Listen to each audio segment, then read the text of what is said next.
ხელოვნების და ბუნების ფესტივალი მწვანე საღამოები თბილისის ბოტანიკურ ბაღში დავიწყებული ხილის ხეივანში გაიმართება. ასევე საკონცერტო სცენა მოეწყობა ბოტანიკურ ბაღში ღია სადღესასწაულო სივრცეში. ხედით ნარიყალას ციხესიმაგრეზე. მწვანე საღამოები წარმოადგენს კულტურული ღონისძიებების ჯაჭვს, რომელიც აერთიანებს ხელოვნების ეკოლოგიურად წმინდა ნიმუშებს, როგორებიცაა ფოლკლორული ან კლასიკური მუსიკა, თეატრი, ლიტერატურა, მხატვრობა, დოკუმენტური კინო ან მხატვრული ფილმი, რომელიც მინიმალური რესურსით არის შექმნილი. მეც ფესტივალის შესახებ მიშა მრევლიშვილი გვიამბობს. შემოგვიერთდება. დილამ მშვიდობის. როგორ მოგვეწონა ეს დავიწყებული ხილის ხეივანი? მოგზანდით. მოგესალმებით, მიშა, მოგესალმებით. ჩვენი ქვეყნისთვის და სახელმწიფოსთვის დღეს. მიშა, აი ეს ფესტივალი უკვე რამოდენიმე წელია, ხო, რაც იმართება? დიახ. ხო, აი ამაზე მინდა რომ გვიამბოთ. ეს ფესტივალი მწვანე საღამოები დაიბადა ტოინო გუერას სახელობის დავიწყებული ხილის ხეივანში. რომელიც ჩვენ 6 წლის წინ გავაშენეთ იმ ბაღის დავიწყებული ხილის ბაღის ანალოგიურად, როგორც აქვს ტოინო გუერას იტალიაში, პენაბილიში, ქალაქში, სადაც ის წავიდა რომიდან, მაშინ როდესაც იყო ასე ვთქვათ პოპულარობის პიკში, როგორც ლიტერატორი, როგორც სცენარისტი, აი მაშინ მიატოვა ყველაფერი და დაუბრუნდა თავის ასე ვთქვათ მშობლიურ ემილია რომანიას რეგიონს და თავშობლიურ ქალაქთან იპოვა ეს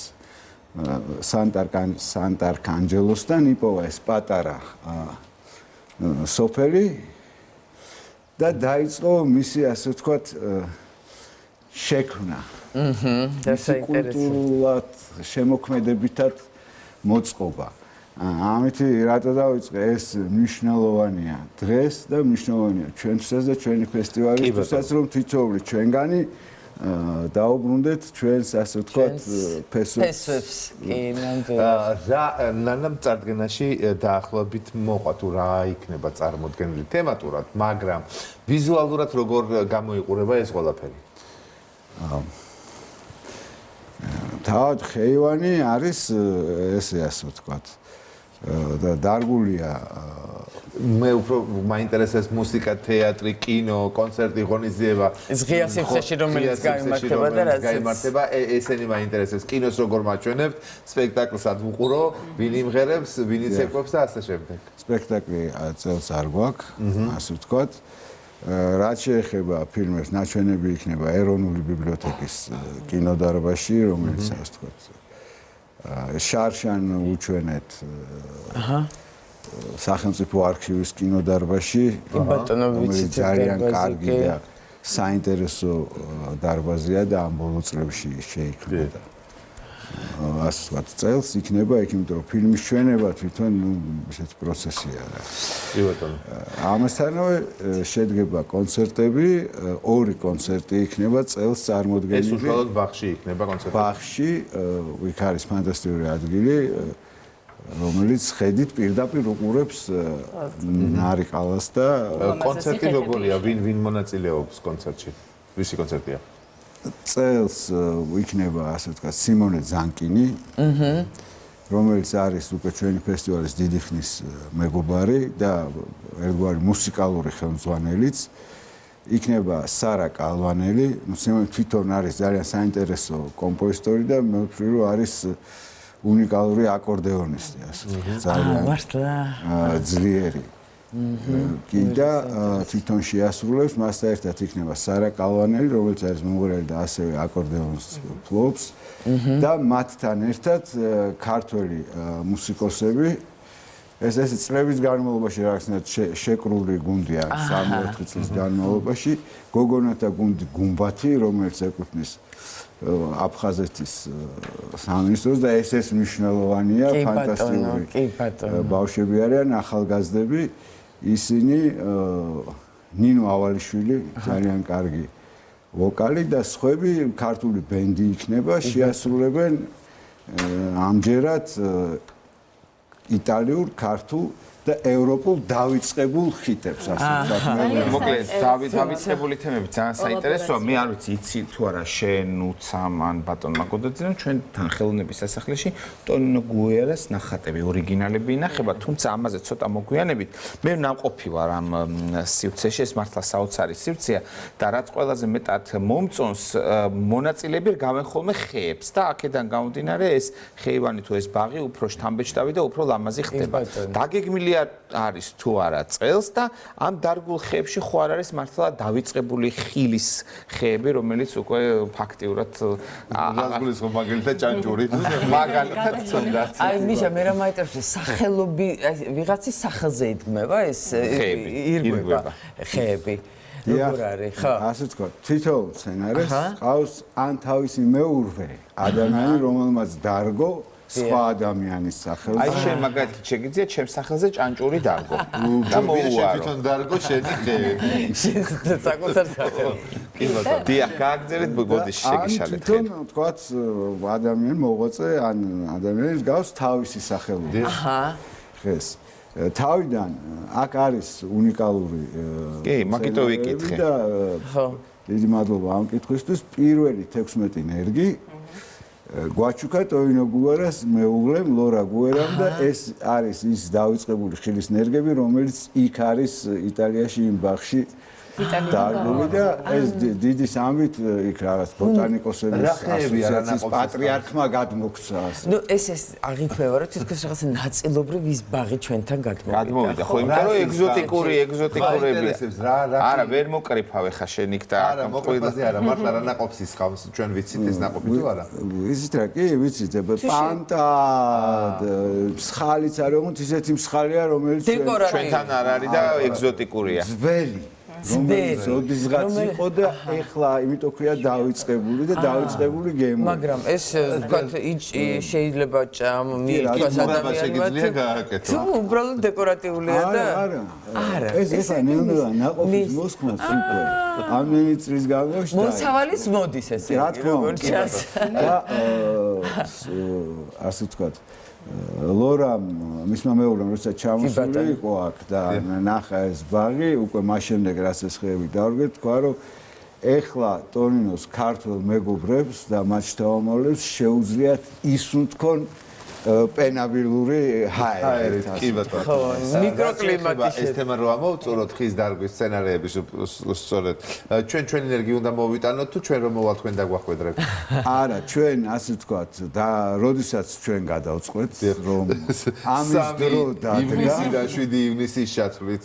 ანუ ხის დარგვა არ არის მაინც და მაინც საუკეთესო ვარიანტი, მაგრამ თქვენ მას მაინც გაახარებთ. არა, იქ ფანტასტიკურად უვლიან ამ ბაღს და ეს როდესაც შევთავაზეთ თბილისის მუნიციპალიტეტს შევთავაზეთ მე და ქალბატონმა ნინო ჭუმბურიძემ ასე ვთქვათ, ერთად დავიწყეთ ეს არის ექიმი ძალიან კარგი, მაგრამ როდესაც ბაღს ეხება საქმე, ბევრ შემოქმედზე უფრო ხელოვანია ასე ვთქვათ და ორგანიზებული და მოწესრიგებული. შევთავაზეთ, იმას მოგვითხრეს რომ აი ბოტანიკური ბაღი და აღმოჩნდა რომ ძალიან ზუსტია, იმიტომ ფანტასტიკურად უვლიან და ქალბატონ ირინას ბოტანიკური ბაღის დირექტორს მადლობა. საოცარი ქალბატონი, დიდი მოკითხვა ჩვენგან. მართლა ძალიან მაგრაულის ბოტანიკურ ბაღს და სულ სხვანაირი სივრცეა. ჩვენ ხეივანსაც მათი. კი ბატონო. მე მაინტერესებს ეს ფესტივალი თვითონ გარდა ხელოვნებისა ატარებს ეკომეგობრულ გარემოსდაცვით ხასიათსაც, ხო, როგორც ხვდები და თქვენი მიზანია რომ მინიმალური რესურსებით ჩაატაროთ, თუნდაც ეს მუსიკალური საღამო იქნება თუ გამოფენად ნებისმიერი ღონისძიება ამ ფესტივალის ფარგლებში. როგორ ახერხებთ ამ ყველაფერს, რადგან როგორც ვიცით, ძალიან დიდ რესურსს მოითხოვს ხოლმე ხშირ შემთხვევაში, ხო, მსგავსი ღონისძიებების ჩატარება. მოგვიყევით ამის შესახებ. აი, გეტყვით ახლა პირველი 3 გავაკეთეთ მინიმალური რესურსით. არ ქონდა სცენა, არ ქონდა განათება და იქ ძალიან საინტერესო ტერასა და ხედია და ამას ვაკეთებ გზის ჩასვლის დროს და კონცერტის მსვლელობის დროს, ასე ვთქვათ, ჩადის მზე, ციხესიმაგრე იცვლის ფერებს, ბნელდება და შემდეგ სრულდება კონცერტი. წელს გვინდა რომ ასე ვთქვათ, ხმამაღლა ვთქვათ. ამიტომ გვექნება სცენა და გვექნება განათება. განათება მინიმალური, იმიტომ რომ იქ არ არის საჭირო, მაგრამ გვექნება.